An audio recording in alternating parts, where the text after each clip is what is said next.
Chapter 8 of the Lancashire Witches. This recording is in the public domain.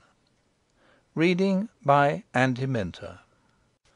The Lancashire Witches, a Romance of Pendle Forest, by William Harrison Ainsworth. Introduction.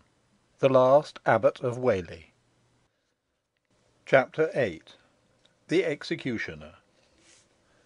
Dawn came at last, after a long and weary night to many within and without the abbey. Everything betokened a dismal day. The atmosphere was damp and oppressive to the spirits, while the raw cold sensibly affected the frame. All astir were filled with gloom and despondency, and secretly breathed a wish that the tragical business of the day were ended. The vast range of Pendle was obscured by clouds, and ere long the vapours descended into the valleys, and rain began to fall, at first slightly, but afterwards in heavy continuous showers. Melancholy was the aspect of the abbey, and it required no stretch of imagination to fancy that the old structure was deploring the fate of its former ruler. To those impressed with the idea, and many there were who were so, the very stones of the convent church seemed dissolving into tears, the statues of the saints appeared to weep, and the great statue of St. Gregory de Northbury over the porch seemed bowed down with grief. The grotesquely carved heads on the spouts grinned horribly at the abbot's destroyers, and spouted forth cascades of water, as if with the intent of drowning them. So deluging and incessant were the showers, that it seemed indeed as if the abbey would be flooded. All the inequalities of ground within the great quadrangle of the cloisters looked like ponds, and the various waterspouts from the dormitory, the refectory, and the chapter house, continuing to jet forth streams into the court below, the ambulatories were soon filled ankle deep, and even the lower apartments on which they opened invaded. Surcharged with moisture, the royal banner on the gate drooped and clung to the staff, as if it too shared in the general depression, or as if the sovereign authority it represented had given way. The countenances and deportment of the men harmonised with the weather. They moved about gloomily and despondently, their bright accoutrements sullied with the wet, and their buskins clogged with mire. A forlorn sight it was to watch the shivering sentinels on the walls, and yet more forlorn to see the groups of the abbot's old retainers, gathering without, wrapped in their blue woollen cloaks, patiently enduring the drenching showers, and awaiting the last awful scene. But the saddest sight of all was on the hill already described, called the Holehouses. Here two other lesser gibbets had been erected during the night, one on either hand of the loftier instrument of justice, and the carpenters were yet employed in finishing their work, having been delayed by the badness of the weather. Half drowned by the torrents that fell upon them, the poor fellows were protected from interference with their disagreeable occupation by half a dozen well mounted and well armed troopers, and by as many halberdiers; and this company, completely exposed to the weather, suffered severely from wet and cold. The rain beat against the gallows, ran down its tall naked posts, and collected in pools at its feet. Attracted by some strange instinct, which seemed to give them a knowledge of the object of these terrible preparations, two ravens wheeled screaming around the fatal tree, and at last one of them settled on the crossbeam, and could with difficulty be dislodged by the shouts of the men, when it flew away, croaking hoarsely. Up this gentle hill, ordinarily so soft and beautiful, but now abhorrent as a Golgotha in the eyes of the beholders, groups of rustics and monks had climbed over ground rendered slippery with moisture, and had gathered round the paling encircling the terrible apparatus, looking the images of despair and woe. Even those within the abbey and sheltered from the storm shared the all-pervading despondency. The refectory looked dull and comfortless, and the logs on the hearth hissed and spluttered and would not burn.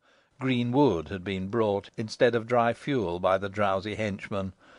The viands on the board provoked not the appetite, and the men emptied their cups of ale, yawned, and stretched their arms, as if they would fain sleep an hour or two longer.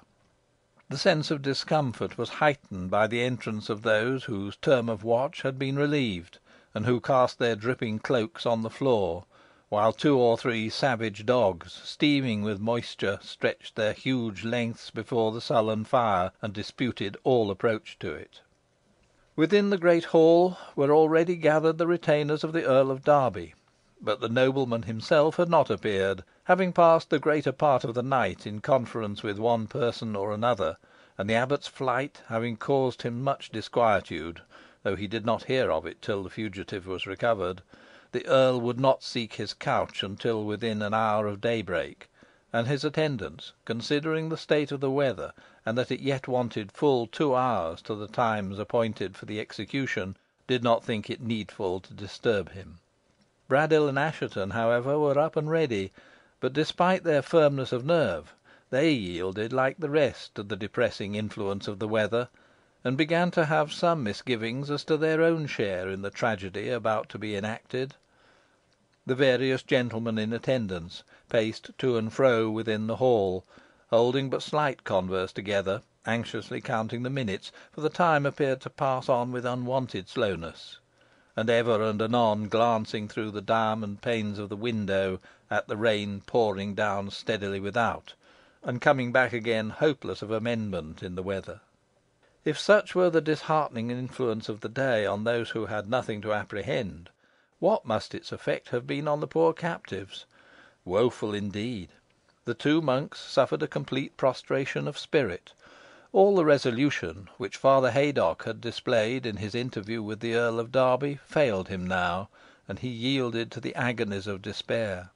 Father Eastgate was in little better condition, and gave vent to unavailing lamentations, instead of paying heed to the consolatory discourse of the monk who had been permitted to visit him. The abbot was better sustained. Though greatly enfeebled by the occurrences of the night, yet in proportion as his bodily strength decreased, his mental energies rallied.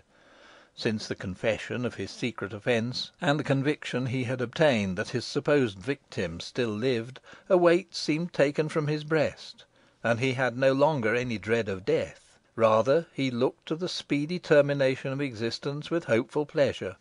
He prepared himself, as decently as the means afforded him permitted, for his last appearance before the world, but refused all refreshment except a cup of water, and, being left to himself, was praying fervently, when a man was admitted into his cell. Thinking it might be the executioner come to summon him, he arose, and to his surprise beheld Hal o' Nabs. The countenance of the rustic was pale, but his bearing was determined. "You here, my son?" cried Paslew. "I hoped you had escaped." "I'm in no danger, Feyther Abbot," replied Hal. "Ey'n gotten leave to visit you for a minute only, so ey mun be brief.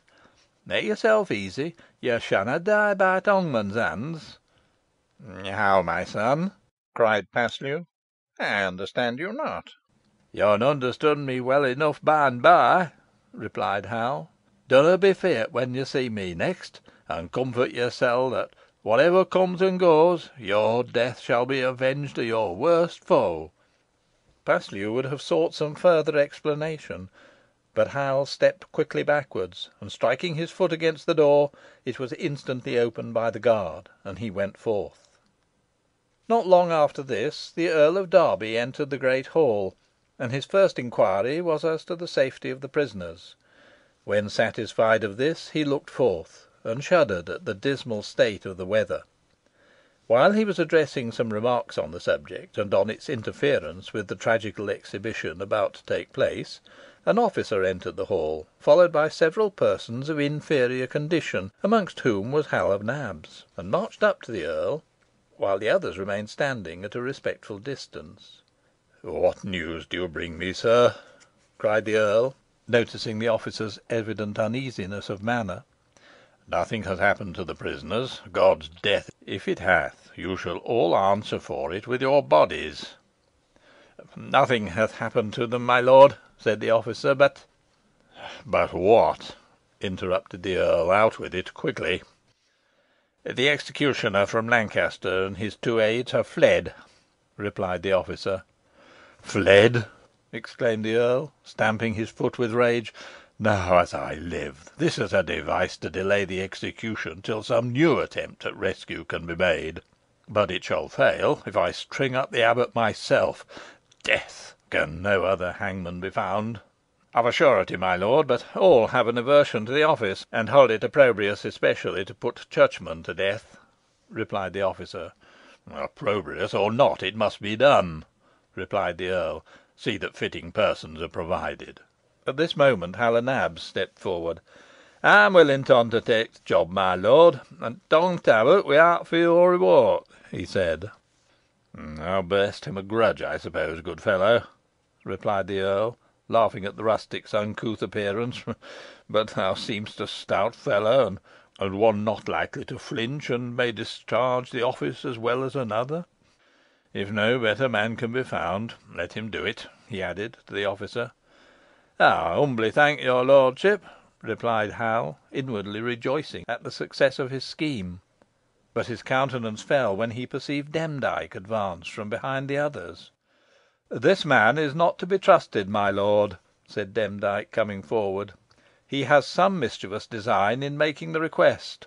So far from bearing enmity to the abbot, it was he who assisted him in his attempt to escape last night." "What!" exclaimed the earl. "Is this a new trick? Bring the fellow forward, that I may examine him." But Hal was gone. Instantly divining Demdike's purpose, and seeing his chance lost, he mingled with the lookers on, who covered his retreat. Nor could he be found when sought for by the guard. "See you provide a substitute quickly, sir," cried the earl angrily to the officer. "It is needless to take further trouble, my lord," replied Demdike. "I am come to offer myself as executioner." "Thou!" exclaimed the earl. "Ay," replied the other. "When I heard that the men from Lancaster were fled, I instantly knew that some scheme to frustrate the ends of justice was on foot, and I at once resolved to undertake the office myself, rather than delay or risk should occur. What this man's aim was, who hath just offered himself, I partly guess, but it hath failed, and if your lordship will entrust the matter to me, I will answer that no further impediment shall arise, but that the sentence shall be fully carried out, and the law satisfied. Your lordship can trust me." "I know it," replied the earl. "Be it as you will. It is now on the stroke of 9.